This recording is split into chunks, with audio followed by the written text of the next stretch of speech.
चलो आ जाओ।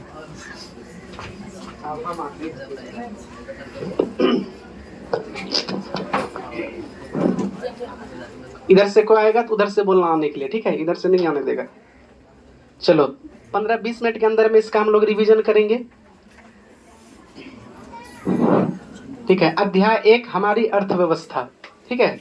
इसका पहला अध्याय का नाम है अर्थव्यवस्था एवं इसके विकास का ऐतिहासिक क्रम। इसका विकास का देखे थे और इसमें हम लोग कुछ परिभाषा है जो हमारे लिए इम्पोर्टेंट है।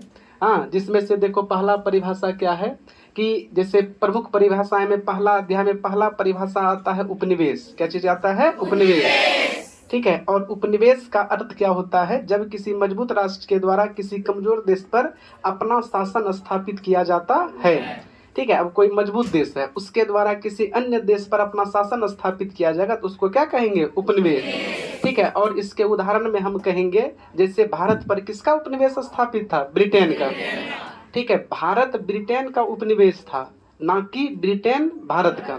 तो याद रखेंगे। तो पहला परिभाषा क्या है? उपनिवेश। पहला परिभाषा क्या है? उपनिवेश। और उपनिवेश किसको कहेंगे? जब किसी मजबूत राष्ट्र के द्वारा किसी अन्य देश पर अपना शासन स्थापित किया जाता है, उसे उस देश का क्या कहेंगे? उपनिवेश। उसे उस देश का क्या कहेंगे? उपनिवेश, ठीक है? एक बार और बोल देते हैं, उपनिवेश किसको कहेंगे?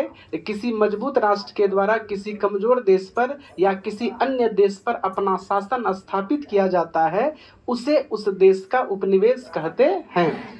जैसे भारत ब्रिटेन का उपनिवेश था। दूसरा एक और परिभाषा हम लोग क्या अगला पढ़े थे? आर्थिक क्रियाएं। क्या पढ़े थे? आर्थिक क्रियाएं, ठीक है? अध्याय 1 का दूसरा और सबसे महत्वपूर्ण परिभाषा क्या है? आर्थिक क्रियाएं।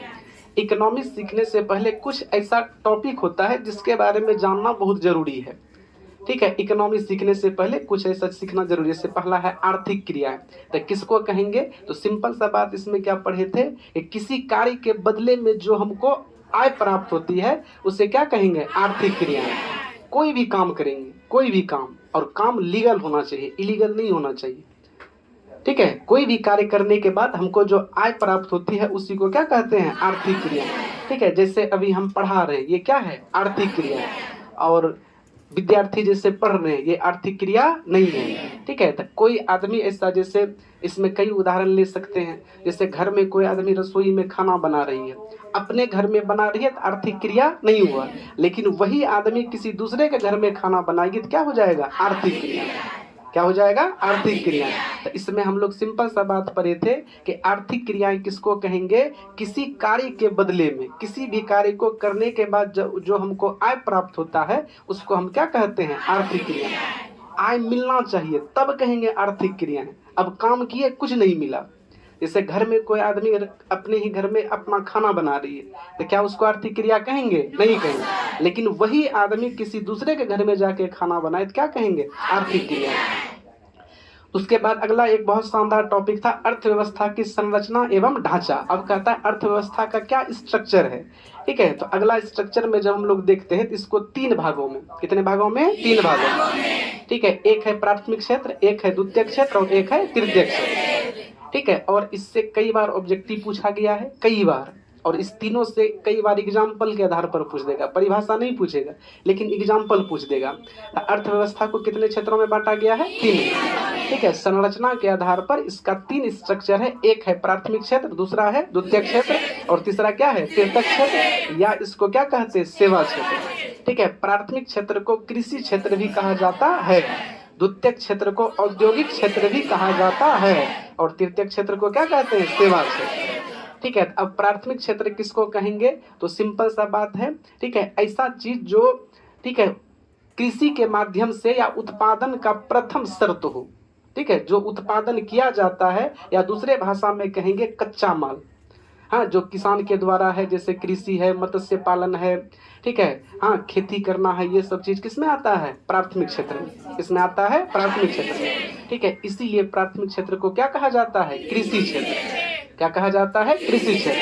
अब प्राथमिक क्षेत्र में जो भी चीज उत्पादन हुआ तो कहाँ जाएगा? द्वितीय क्षेत्र में। कहाँ जाएगा? द्वितीय क्षेत्र में, ठीक है? अब द्वितीय क्षेत्र में जाएगा तब वहां उसका प्रोडक्शन होगा, उत्पादन होगा।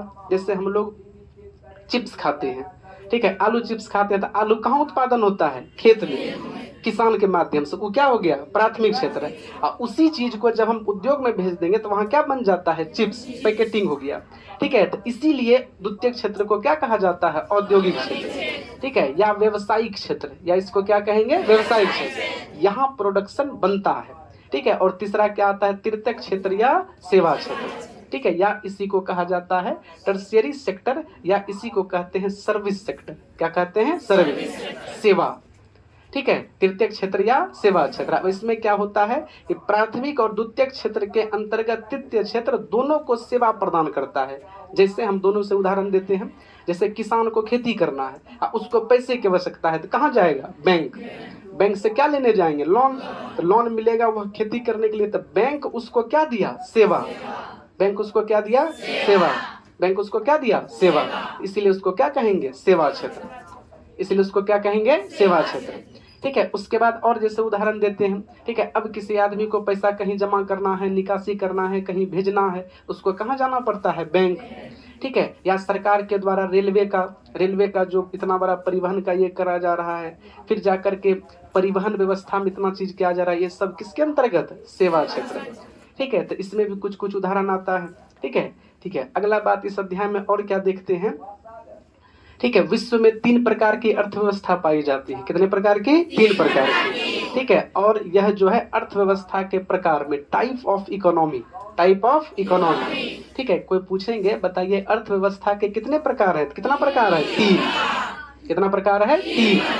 ठीक है, और नोट करके हम इसमें लिखे, विश्व में 3 प्रकार की अर्थव्यवस्थाएं पाई जाती है। ये दुनिया में जितना भी इकोनॉमिक सिस्टम है, दुनिया में किसी भी देश में जो अपने देश में अर्थव्यवस्था को अपनाता है, ठीक है, वो कितने प्रकार की होती है, 3 प्रकार की। कितने प्रकार की, 3 प्रकार की। तो वही लिखे हैं अर्थव्यवस्था के प्रकार, टाइप ऑफ इकोनॉमी। ठीक है, तो विश्व में कितने प्रकार की अर्थव्यवस्था, 3 प्रकार की। कितने प्रकार की, 3 प्रकार की।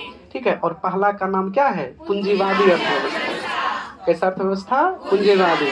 ठीक है, दूसरा का नाम क्या है, समाजवादी अर्थव्यवस्था। तीसरा का नाम क्या है, मिश्रित अर्थव्यवस्था। ठीक है, अर्थव्यवस्था कितने प्रकार का, 3 प्रकार का। ठीक है, कौन कौन, पूंजीवादी अर्थव्यवस्था, समाजवादी अर्थव्यवस्था और मिश्रित अर्थव्यवस्था। ठीक है, तो इससे ऑब्जेक्टिव में भी कभी कभी पूछ देता है कि बताइए अर्थव्यवस्था के कितने प्रकार हैं, तो क्या बोलेंगे, 3। ठीक है, और ये तीनों जो प्रकार है ये बहुत इंपॉर्टेंट है, कई बार इससे परिभाषा पूछा गया है। हाँ, जैसे पूछ देगा पूंजीवादी अर्थव्यवस्था से आप क्या समझते हैं। हाँ, दूसरा पूछ देगा समाजवादी अर्थव्यवस्था से आप क्या समझते हैं, और मिश्रित अर्थव्यवस्था तो कई बार पूछा है प्रीवियस ईयर क्वेश्चन बैंक देखिए। अब इसका तीनों का हम बारी बारी से परिभाषा देखते हैं। जैसे पहला कहता है पूंजीवादी अर्थव्यवस्था, पहला क्या है, पूंजीवादी अर्थव्यवस्था। ठीक है, तो सिंपल सा इसमें 2 बात याद रखेंगे, ऐसी अर्थव्यवस्था जहां उत्पादन के साधनों का स्वामित्व किसके हाथ में हो, निजी व्यक्ति के हाथ में। ठीक है, उत्पादन, एक शब्द यहाँ क्या लिखा हुआ है, उत्पादन। ठीक है, कोई भी चीज प्रोडक्शन होगा उसका, ठीक है, जो है उसका जो भी साधनों का स्वामित्व किसके हाथ में होना चाहिए, निजी आदमी, प्राइवेट आदमी के पास। किस आदमी के पास होना चाहिए, प्राइवेट। ठीक है, तो सिंपल से इसका परिभाषा क्या होता है, ऐसी अर्थव्यवस्था जहां उत्पादन के साधनों का स्वामित्व निजी व्यक्तियों के पास हो, उससे पूंजीवादी अर्थव्यवस्था कहते हैं। जैसे अमेरिका, जापान, ऑस्ट्रेलिया, ये सब देश किसका उदाहरण है, पूंजीवादी अर्थव्यवस्था का। किसका उदाहरण है, पूंजीवादी अर्थव्यवस्था का। ठीक है, तो सिंपल सा बात, इसमें 2-3 शब्द कीवर्ड के रूप में यदि याद रखें तो परिभाषा जल्दी याद हो जाएगा। ठीक है, हाँ, कीवर्ड के रूप में यदि याद रखेंगे जल्दी हो जाएगा। तो जैसे ऐसी अर्थव्यवस्था जहां उत्पादन के साधनों का स्वामित्व, उत्पादन के साधनों का स्वामित्व निजी व्यक्ति के हाथ में हो। किसके हाथ में हो, निजी व्यक्ति के हाथ में। ठीक है, उसे क्या कहेंगे, पूंजीवादी अर्थव्यवस्था। जैसे क्या हो गया, अमेरिका, जापान, ऑस्ट्रेलिया, और भी देश हैं, लेकिन इतना याद रखेंगे। कभी कभी क्या करेगा, ऑब्जेक्टिव में क्या पूछ देगा, हाँ, कि जैसे क्वेश्चन बना के पूछ देगा, निम्नलिखित में से किस देश में पूंजीवादी अर्थव्यवस्था है, या कभी कभी दे देगा निम्नलिखित में से किस देश में पूंजीवादी अर्थव्यवस्था नहीं है। ठीक है, तो अब इसमें याद रखेंगे। तो पहला परिभाषा क्या हो, किसका हो गया, पूंजीवादी अर्थव्यवस्था का। क्या पढ़े, ऐसी अर्थव्यवस्था जहां उत्पादन के साधनों का स्वामित्व निजी व्यक्ति के पास हो। किसके पास हो, निजी व्यक्ति के पास। ठीक है, तब उसको हम क्या कहेंगे, पूंजीवादी अर्थव्यवस्था। ठीक है, प्राइवेट लोगों के पास हो। ठीक है, अगला देखिए, दूसरा परिभाषा अब किसका पढ़ना है, समाजवादी। किसका पढ़ना है? समाजवादी। ठीक है, समाजवादी अर्थव्यवस्था ऐसी अर्थव्यवस्था जिसमें उत्पादन के साधनों का स्वामित्व देश की सरकार के पास, देश की किसके पास हो? सरकार के पास, निजी आदमी के पास नहीं है। सब चीज वही बोलेंगे, लेकिन यहाँ उत्पादन के साधनों का स्वामित्व कौन होगा? सरकार। कौन होगा? सरकार। ठीक है, तो बोलेंगे ऐसी अर्थव्यवस्था जिसमें उत्पादन के साधनों का स्वामित्व किसके पास हो? सरकार के पास हो, उसे क्या कहेंगे? समाजवादी अर्थव्यवस्था। जैसे चीन, क्यूबा, वियतनाम, लाओस और उत्तर कोरिया, ये सभी देश किसका उदाहरण है? समाजवादी का। किसका है? समाजवादी का। तो पूछता है कई बार, अब इस दोनों में भारत का नाम नहीं आया, तो भारत किस में आता है? मिश्रित अर्थव्यवस्था में। किस में आता है? मिश्रित अर्थव्यवस्था में। ठीक है, तो इसको एक बार और देख लेते हैं। समाजवादी अर्थव्यवस्था किसको कहेंगे? तो बोलेंगे ऐसी अर्थव्यवस्था जिसमें उत्पादन के साधनों का स्वामित्व देश की सरकार के पास हो, उसको क्या कहेंगे? समाजवादी अर्थव्यवस्था। देखिए दोनों में सेम है, उसमें भी लगभग यही बात बोले थे। सिंपल सा यहाँ बात क्या अलग से जोड़ देना है, उत्पादन के साधनों का स्वामित्व उसमें था निजी में, इसमें है सरकार के पास। यही अंतर है। हाँ, उसमें कोई निजी व्यक्ति चलाएगा जो कहलाएगा पूंजीवादी अर्थव्यवस्था, और इसमें क्या कहलाएगा? सरकार के पास। तो इसमें उत्पादन के साधनों का स्वामित्व देश की किसके पास हो? सरकार के पास हो, उसे क्या कहेंगे? समाजवादी अर्थव्यवस्था कहते हैं। जैसे ई याद रखना बहुत जरूरी है। जैसे पहला उदाहरण क्या है? चीन, क्यूबा, वियतनाम, लाओस और उत्तर कोरिया, ये सभी देश किसका उदाहरण है? समाजवादी अर्थव्यवस्था का। और अगला हम लोग पढ़ेंगे क्या चीज? मिश्रित अर्थव्यवस्था। क्या पढ़ेंगे? ठीक है, मिश्रित अर्थव्यवस्था। अगला क्या चीज है? मिश्रित अर्थव्यवस्था। ठीक है, अब मिश्रित अर्थव्यवस्था में दोनों होगा। क्या क्या होगा बताइए? मिश्रित अर्थव्यवस्था में, ठीक है, ऐसी अर्थव्यवस्था जिसमें पूंजीवादी और समाजवादी दोनों व्यवस्था, उसको क्या कहेंगे? मिश्रित अर्थव्यवस्था। क्या कहेंगे उसको? मिश्रित। ठीक है, और इसका सबसे बेहतर उदाहरण क्या है? भारत। क्या चीज है? भारत। तो कई बार ऑब्जेक्टिव में देखेंगे भारत में कैसी अर्थव्यवस्था है? मिश्रित अर्थव्यवस्था। या कई बार ऑब्जेक्टिव में दिया गया निम्नलिखित में से किस देश में मिश्रित अर्थव्यवस्था है? तो कहाँ पर है? भारत में। ठीक है, तो मिश्रित अर्थव्यवस्था में पूंजीवादी भी होगा और समाजवादी भी होगा। पूंजीवादी और समाजवादी दोनों होगा। तो हमारे देश में समाजवादी इकोनॉमिस्ट भी है और पूंजीवादी भी है। जैसे हाल ही में सरकार के द्वारा कई बार कहा गया है बहुत सारी चीज को प्राइवेट कर रही है। प्राइवेट माने सरकार का चीज था उसको किसी निजी आदमी के पास दे दिया, तो वो क्या हो गया? पूंजीवादी। और बहुत सारा चीज ऐसा है जो किसके पास है? सरकार के पास है। जो सरकार के पास है तो उसको कहेंगे समाजवादी, और जो किसी आदमी को बेच दिया उसको क्या कहेंगे? पूंजीवादी। तो भारत में दोनों है, पूंजीवादी भी है और समाजवादी भी। इसीलिए भारत में कैसी अर्थव्यवस्था है? मिश्रित। ठीक है, इसमें क्या है? मिश्रित अर्थव्यवस्था। इसमें इतना ही था, इसमें और कुछ परिभाषा बचा हुआ है। ठीक है, इसको अगले दिन कर लेंगे। ठीक है, तो इतना तक इसको याद करना है, इसको समझना है। ठीक है, और इसको करने के बाद क्या कोशिश करना है, इससे पहले हम लिखा ही लिए हैं कॉपी में, लेकिन फिर भी क्या करना है, जब याद हो जाए, याद रखने का सबसे बेस्ट मोड क्या है? याद होने के बाद उसको लिखा जाए। ठीक है, जैसे याद हो गया तो अब लिख देंगे मिश्रित अर्थव्यवस्था किसे कहते हैं, ऐसे ऐसे।